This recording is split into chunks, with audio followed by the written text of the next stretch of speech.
Ito mga sir, mayroong deal na sa ating Honda Click na 125. Sinakay na lang ito sa L300.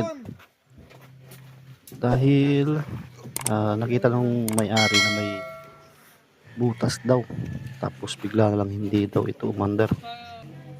Kaya ibaba muna natin tong motor na to para ma-check natin kung ano yung problema nito. Totally tinawag na sa akin to. Nakausap ko na yung may-ari. Tapos isasakay na lang daw sa L300. Okay, baba muna natin para makita natin kung ano yung problema nito, bakit sinakay o bakit may butas daw sa makina.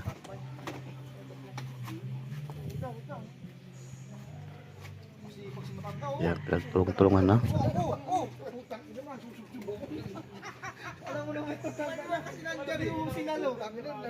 Sige, gilid yung muna, gilid.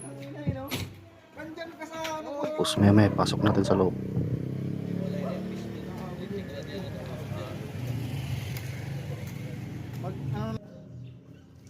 Okay, ito na. Sinilip natin sa ilalim. Ayun nga, may butas. Maaring nabalian ito ng connecting rod. Natanggal dun sa pagkakabit ng piston, pin to piston. At naputol na yung ano nito, connecting rod. Kaya yung kaputol na nakakonek sa sigunyal, yun ang nagpaikot-ikot dun sa loob. Kaya bumutas yan. Sige, pasok mo natin sa loob.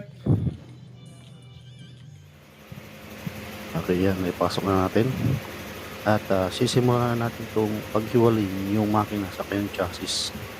Pag once na magpapahiwalay naman kayo ng makina o chassis, importante i-segregate nyo yung mga pisa dito. Madali lang din naman itong paghiwalay. Basta i-double check nyo lang yung mga sensor na dapat ay matanggal nyo ng maayos para pagka hinugot nyo yung makina, hindi nasisira yung sensor para hindi dumagdag sa gastusin.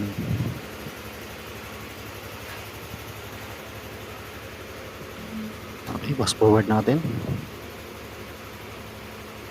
Kilometer pala dito mga sala, yan o. Yan, laki na. Yan, fast forward natin. Okay, tanggal na yung upuan. So yung throttle body, o yun, kitang-kita yung butas talaga. Sana nga yan lang, para kahit paano ay mapahinang natin. Kaso hindi ko lang alam kung magkano singilan sa pahinang ng ganito. At natanggal na rin yung makina sa kanyang chassis. Ito na yung wawalwalin natin. Sakto rin din naman na konti na nagpapagawa, kaya napupusan natin kaagad to. So mga magpapagawa dyan agahan nyo na lang. Address natin number 5 Sydney Street, Barangay Mariana, yung Manila, Quezon City. Ito, tanggalin yung tornilyo. Tapos sa sobrang tagal na hindi nabubuksan ito, yung ibang mga tornilyo napuputol. Tapos kalawang. Ayan, siguro pinapa cleaning ito, yung tinatawag na deep cleaning. Kapag pinapa deep cleaning nyo kasi mga sir, ganyan yung mangyayari, pinakalawang. Tapos yung mga tornilyo maaring magsiputulan.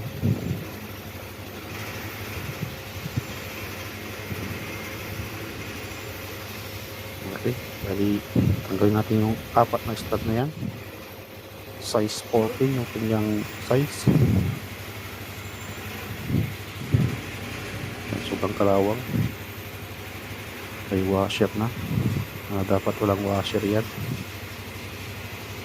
Saka ordinaryong tornilyo na yung nakalagay.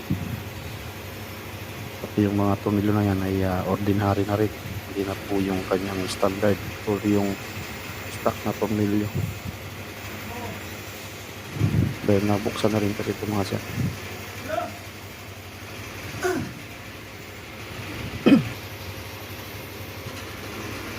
natin yung ano, cylinder head. Ay, nakagod na. Ay, ang baluktot yung kanyang valvula. Ganyan kasi mga sir, kapag once na napuputulan tayo ng connecting rod, nabubaluktot yung ano, yung valvula. Dahil umuumpog yan sa piston. Overheat pa. Tapos, aftermarket pa yung block niya. Kaya yun lagi kong sinasabi na kapag once na nagpapalit din tayo ng parts, tulad ng block, kunti lang naman yung diferensya, original na. E kaysa umabot kayo ng ganito. Yun o. Yun, naiwan yung piston sa pinakaibabaw. Pag kailan lang ito nagawa o ginawa. Kaya huwag kayong gumamit ng aftermarket mga sir. Tapos meron pang ano, silan. Yan. Siyempre yung mga debris niyan, pumasok sa loob yan. Okay, sana mabasagin tayo ng piston. Huwag lang sana madamay yung ano, yung crankcase na dalawa. Kasi doon tayo matatagalan. At alamin pa natin kung magkano singilan sa ano, pahinang. Ayan o, putol yung connecting rod. Tapos yan, umiikot pa yan. Kaya yan yung naging dahilan kung bakit abutas yung crankcase.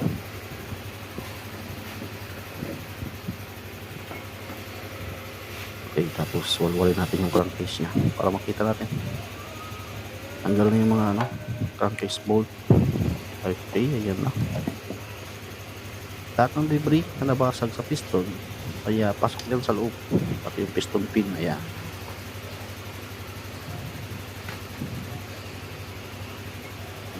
Karay mo. Yan o. Maliit lang din naman yung bingaw niyan. Kaso nga lang, di ko lang alam kung magkano singinan dyan. Kaya yan ang i-inquire natin. Sa pag-repair naman yun ng signal niyan, dahil connecting rod lang din naman yung naging problema niya, at hindi naman siya kalampag, pwede natin siyang bigyan na lang ng, ano, ng pisa para kahit paano makatipid si customer. Pero choice niya pa rin yung kung may budget, mas maganda bago.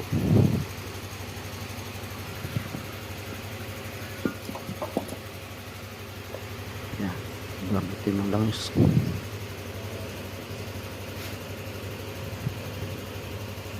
Sa mga magtatanong kung paano maiiwasan to, pinaka-importante dyan lang is, tapos siyempre yung piece ang gagamitin nyo dapat ay original pa rin.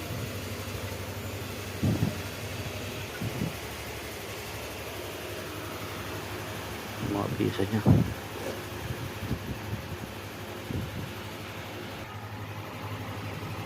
Yan. Yung valve seal ay aftermarket din yung kanyang valve seal. Hindi siya yung genuine parts.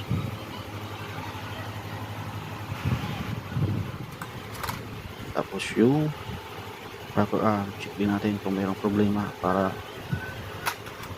isang sabihan tayo dun sa may-ari. Tapos yung valvula, check din natin kung may tama yung valve guide. Pero yan, matik yan mga sir, bumabaluktot yan. Pag once na nasasabugan tayo ng piston, asahan nyo yan, babaluktot yung ano. Ayun o, baluktot. Hindi lang sa loob o, ay sa labas. Baluktot. Ito yung intake nyan, damay-damay yan.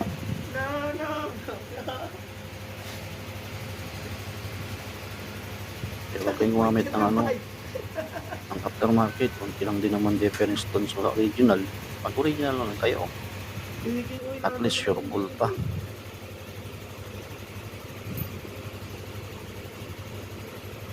Sige, check natin lahat. Yan, baluktot din. Yung mga oil seal, ipapalitan din natin yan. pa-valve guide, kaya checking pa tayo. Yan, so yan sa mga papalitan natin.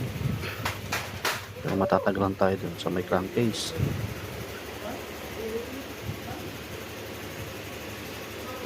Kasi pagka nagpabili naman tayo ng bago niyan, may presyo yan.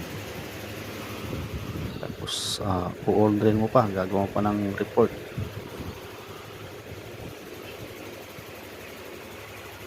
Pag nagawa mo ng report, ay 3 months pa bago dumating yan. Piston pin, ayan na piston pin nyo, nasa ilalim na rin yan. Connecting rod nakaputol, ayun. Okay, ganito lang yung video natin mga sara. Abangan nyo lang yung part 2 nito. Pakita ko sa inyo lahat.